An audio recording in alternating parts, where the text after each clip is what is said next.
tell me that not all sequels released this year have to be bad?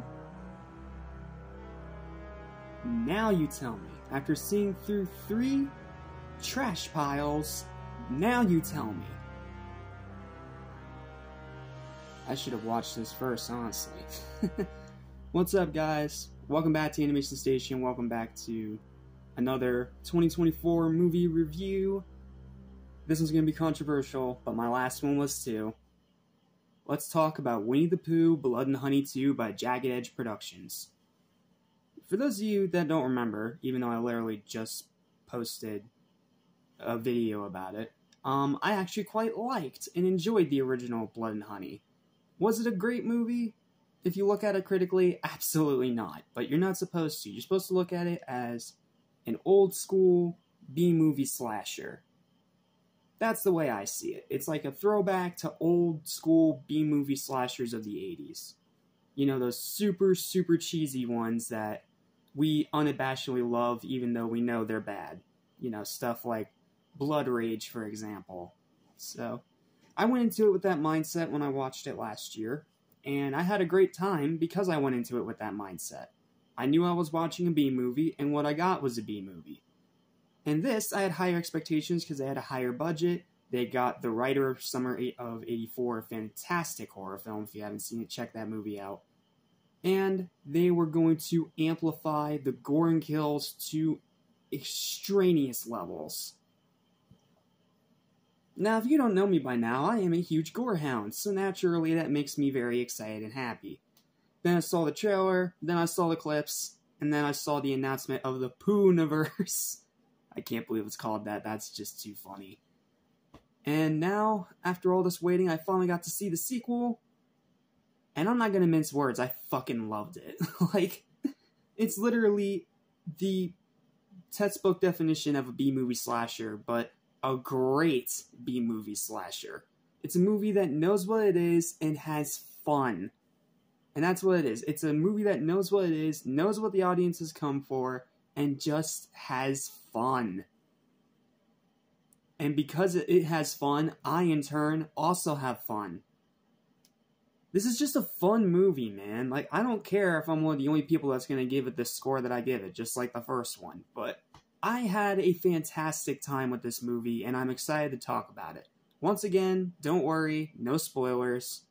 And I will only do a spoiler video if you want me to. So, without further ado, let's dive into my inevitably controversial, but 100% honest review of Winnie the Pooh, Blood and Honey 2. After sitting through the bore fest of Ghostbusters Frozen Empire, this was a much-needed palate cleanser, and proves that not every sequel releasing this year has to be a piece of crap. This may be controversial, but this is one of the best movies I've seen so far this year by a mile.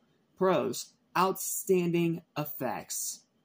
Mostly. Aside from one aspect, we'll get to that in the cons, but the effects in this movie are good, whether it's the practical effects during the kills, or all the amazing new effects for all the new animal designs. Like, the effects are so good in this movie, with just the one little thing that does hold it back, and we'll get to that when we get to that.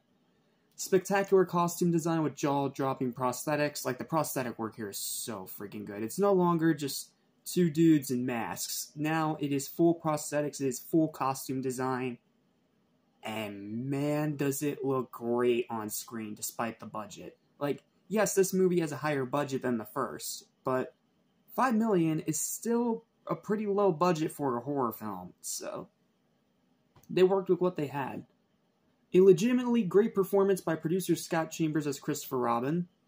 Like, nothing against the Christopher Robin of the first movie, he worked fine enough, but I loved Scott Chambers as Christopher Robin here, and his performance, he really threw his all at it. He wasn't half-assing it. He wasn't just treating it like another role for a paycheck. He treated it like a serious role. And that's both a double-edged sword, because it's going to end up working a little too well in some of the other moments. But as it is, he is a fantastic Christopher Robin. I can see why they casted him as Christopher Robin. He did a damn good job in this role, and I have nothing but respect and praise for him. Also, Tigger is incredible too. Like, the marketing doesn't lie. The Tigger lives up to the hype and then some. Great storytelling that vastly expanded and kind of reboots the lore a little bit. It's one of those sequels that also kind of tries to redo some of the original, but it doesn't come off as like Silent Night, Deadly Night Part 2. It's not like straight up reusing clips from the old movie. Now, here, it does reuse clips, but it does it in a different and very clever and funny way. For meta commentary I'll talk about later. But, I mean, specifically, its storytelling as a whole, it is dark, it is gruesome, it is very, very screwed up in the head. And it just feels a lot better constructed than it was in the first. Superb world building. They do a great job trying to build out this universe, and the little bit of hints we get for Bambi, which is coming, I believe, in the summer, they said, is pretty exciting. So they did a great job with the little hints towards Bambi, and it does do a great job building this world to be something more. High tension that never lets up. Like, there is a lot of great moments of tension here, whether you see Pooh dragging around a bear trap, or him sneaking around the house, or you see the silhouettes of him in, like, door windows, or in a faraway distance. Like, there is tension, and you're wondering, what's he going to do with that bear trap? Who is he going to kill? And how badly is he going to maim them in the process? Like, there's tension here, and it legit works. So, yeah, praise for that. A perfect runtime of even less than 90 minutes that doesn't waste any time. This movie is less than 90 minutes long. It is like, not even an hour and a half. It is like an hour and 22, I believe. Hour and 22 minutes. I know some of the other stuff says an hour 40, but that includes the credits. Not including credits, it's an hour and 20 minutes, pretty much. And it doesn't waste any time, in my personal opinion. Great directing from Rhys Stans Waterfield that does show legit improvement from the first movie. Fantastic writing from the guy who wrote The Amazing Summer of '84. His writing here really, really helped this movie become something even greater, in my personal opinion. He did an amazing job with the writing. The excellent soundtrack composed once again by Andrew Scott Bell, one of the only other people, aside from the director, that's returning from the first movie. And the soundtrack in the first movie was really good. This one's straight up great. Like, I love the soundtrack in this movie, and it sets the scene perfectly. Fantastic cinematography. There are some gorgeous, gorgeous shots in this movie, and you really see the upgraded budget on screen. Some hilarious meta jokes. I'll give this one itty-bitty little spoiler. The way they use the first movie as like a movie within a movie, and then have a little cameo by 3C Films in there is hilarious. Like, I'm not going to say where it is in the movie, I'm just going to say that it's in there, and it's super funny when you see it. And by far, its biggest strength that everyone can pretty much agree with when they see this movie, the absolutely phenomenal, insane, brutal, Terrifier level, hyper-violent, very, very gory kills. Like, if you thought the kills in the first movie were super violent and gory, you have not seen anything yet. Here they crank it up to 11. There's bones breaking, there's decapitations, there's faces getting smashed in, there's heads getting blown to bits. Like, it is brutal, it is gory as fuck, and it is amazing to see on screen. Like, that's the one thing I think even the haters of this movie can agree with.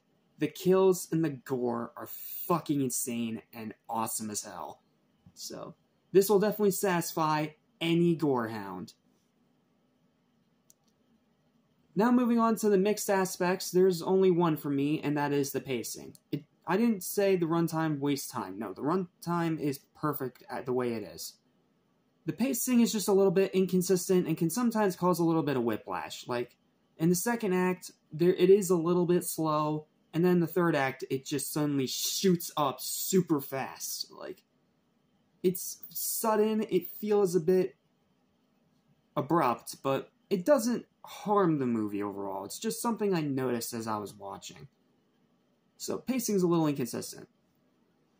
Then the cons, there are some pretty big ones we do need to talk about. The first one is the rest of the acting. It's not horrible by any means, and it's definitely better than the first movie. First movie's acting was so bad. But it still doesn't really work, and the deliveries of the performances came off pretty flat. The Pooh characters, while better and full of all kinds of character, are kind of ripping off the personalities of already established horror killers. Like, I'll just give this other little tidbit. Tigger is Freddy Krueger, Owl is a mix of the Creeper from Jeepers Creepers and Pinhead, Pooh is a mindless brute like Jason Voorhees, and Piglet is a lot like Leatherface. And no, it's not just because he carries around a giant sledgehammer. Which does come off a little bit overdone, and at times can be a bit obvious. Like, Tigger in one scene says bitch 5 times in 5 sentences. Like, bro, we get it. You're supposed to be Freddy Krueger. You're being a little bit much here. The CGI is pretty bad. Tigger's tail. Do I need to say more? Tigger's tail. Oh, boy.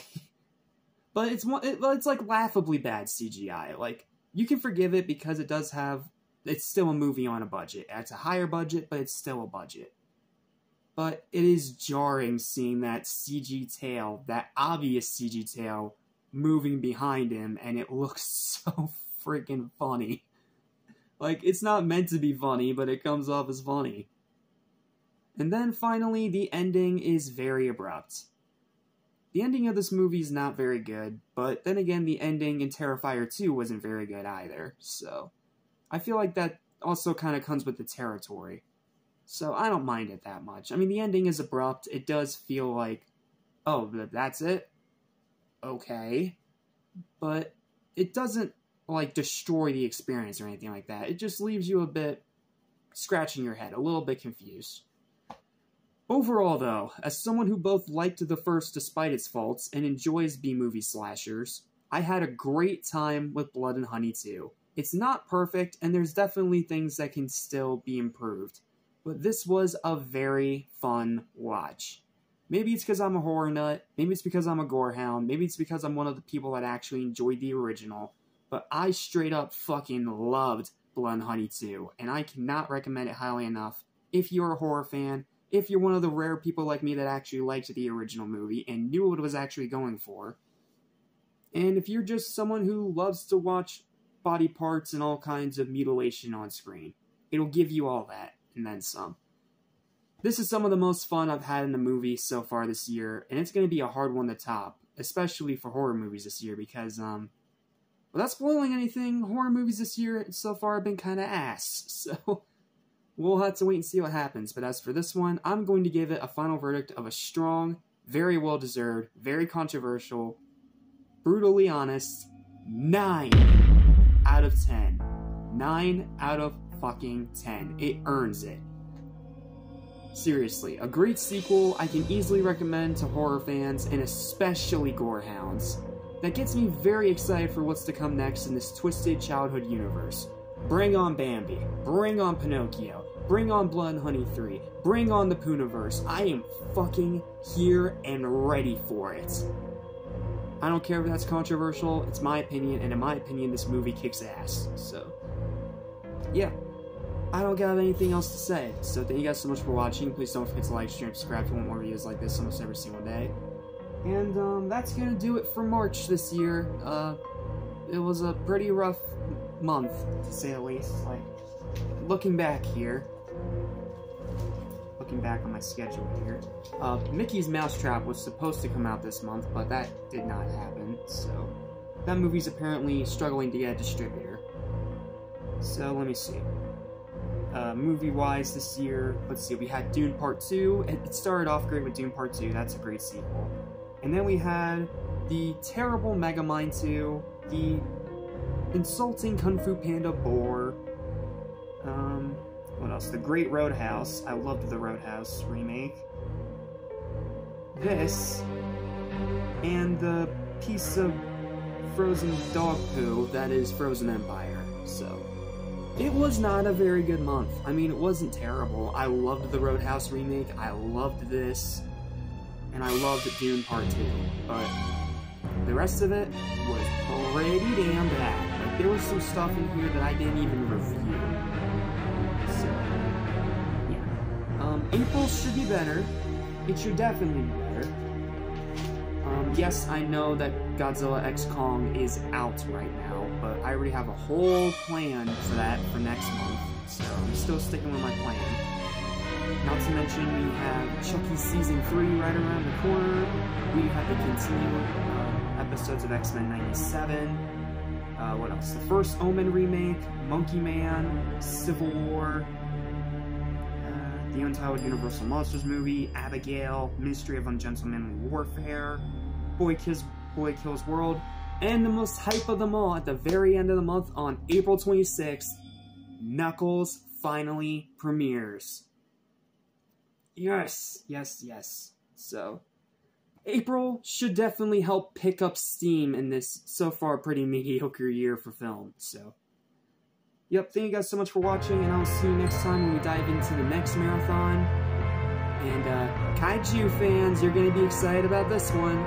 See you next time for April's marathon, Atomic Kings.